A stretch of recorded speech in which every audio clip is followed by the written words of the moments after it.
Let's talk about the exercises for our joints.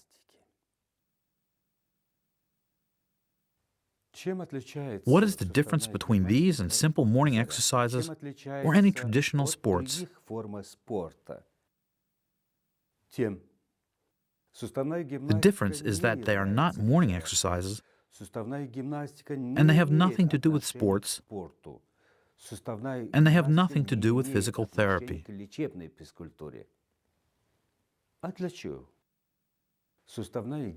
The exercises for our joints are a special set of exercises developed to improve the work of your musculoskeletal system,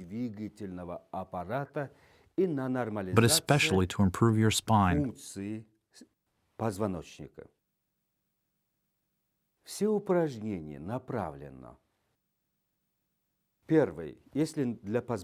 All exercises to do with the spine are based on twisting and stretching, twisting and stretching, bending, twisting and stretching, bending the other way, twisting and stretching. And why is this?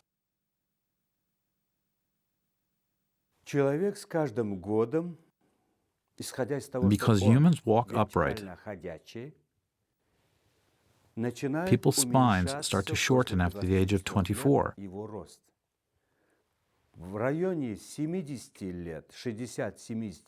And at the age of 60 or 70, a person is 1 to 2 inches, or 3 to 4 centimeters, and sometimes as much as 4 to 6 inches, or 10 to 15 centimeters shorter than he was at the age of 18 or 20. So please think about this tremendous loss of height. What causes it? The compression of the vertebral discs.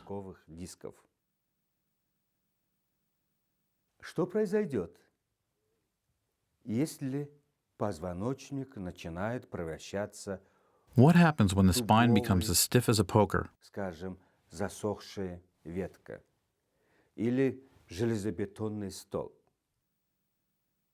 Nevertheless, we still make some swaying or bending movements every day.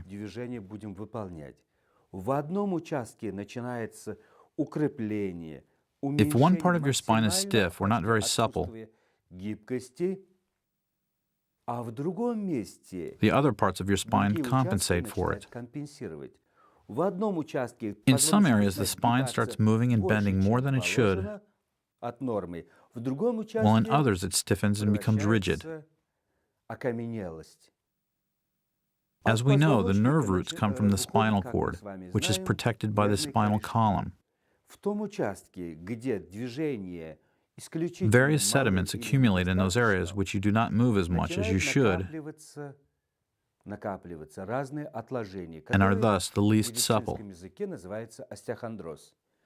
The spinal cord also suffers if there is insufficient blood supply and insufficient movement in the spine.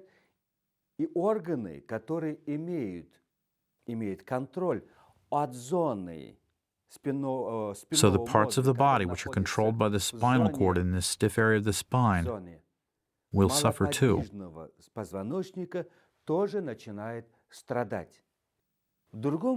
In another area of the spine, we will, on the contrary, have excessive mobility and suppleness. And excessive suppleness causes the spinal discs to become loose. It not only affects the spine itself and causes vertebral hernia and back pains, and so on and so forth, it also makes the rest of your body and organs suffer. How would your home electric appliance work? Say a TV or radio set, or any other device powered by electricity, if there was a short circuit in one of the wires.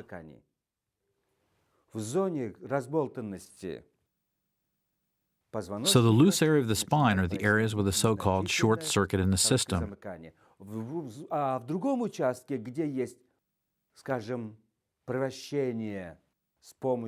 And the areas of the spinal cord which have been rendered immobile by the accumulated sediments are also the areas where there is a short circuit, if we put it into simple language.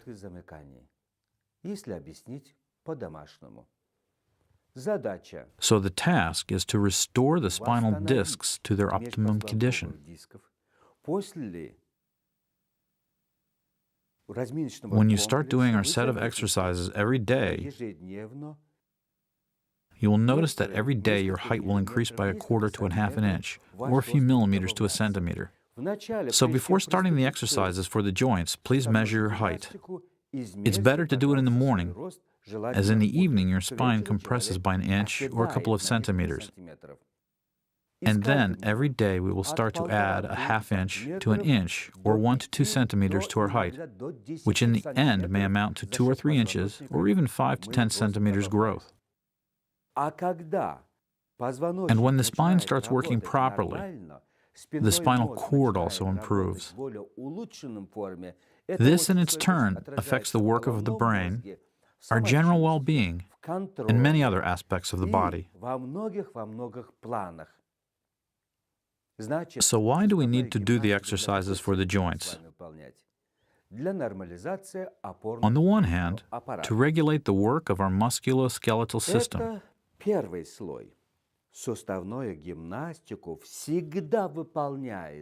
On the other hand, the exercises for the joints must be done with 99% of our attention focused on the right image, the deliberately created image of health, the image of youth, the image of cheerfulness and vigor, the image of all the best features, the image which you not only deliberately create, but also impose on your body.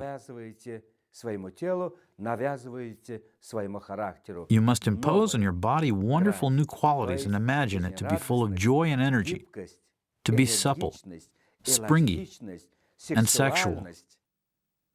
Good luck.